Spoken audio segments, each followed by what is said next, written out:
The woman peering at me from the frame looked formidable and mysterious, her gaze piercing yet aloof. Having the Way of Kings gave me a different disposition. "We'll have to take it down," I said to myself with a sigh.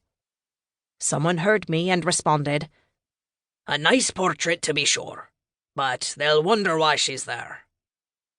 I turned to find a stooped old man with a white beard streaked with red standing at the bottom of the stairs. Shug grinned up at me.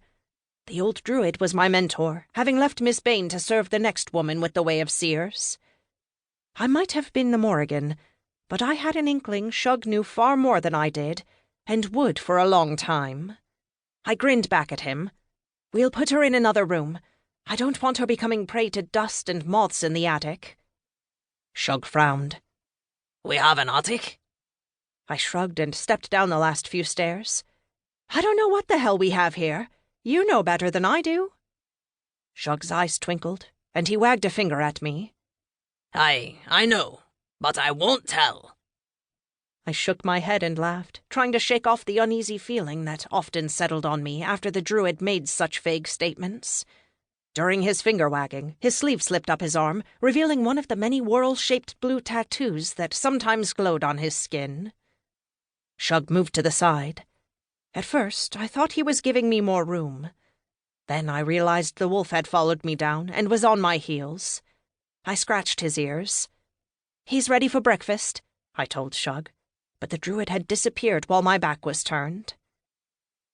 I walked down the hall and into the room where I knew the person I was looking for would be. When I entered, I found a woman of average height with graying red hair standing behind an enormous oak desk. The woman, who was in her early 40s, looked up and smiled. She bobbed her head at me. "Good morning, Miss Bain. I was just beginning to look through the tasks for the day." I nodded at her. "Good morning, Natalie. Has the coffee been made yet?" In answer, Ms. Natalie Kimber, a new hire recommended by my employer, Reginald Hounson, handed me a cup of coffee. I accepted it with a grateful smile. Natalie had only been working for me for a week, but she knew I liked my coffee in the morning. Although my closest friends in the castle knew me as Angelica Morgan, the staff and the woman who ran the trust from the office knew me as Miss Caroline Bain. There's no reason to let them think any differently, I thought. Natalie gathered a stack of papers in her hands. "You've received dozens of calls about tours in the castle since yesterday." I nodded again, and after taking a sip of my coffee, I responded, "I'm open to it after everything has been cleaned out." The castle in the countryside would soon become a popular attraction, but not because someone thought they would get eaten by a wolf there. I glanced down at the wolf, who had made himself comfortable at Natalie's feet. His ears perked as he listened to our conversation. I grinned and looked at Natalie. Although she was not fearful of the large creature, she didn't seem quite comfortable either. "Today I need help with the trust," I said to her. "Reginald has sent over a dozen emails since yesterday." I sighed and sat down. Natalie nodded. "I saw them. I've begun." I smiled. "You're a dream." She was. Anyone Reginald had recommended to me was.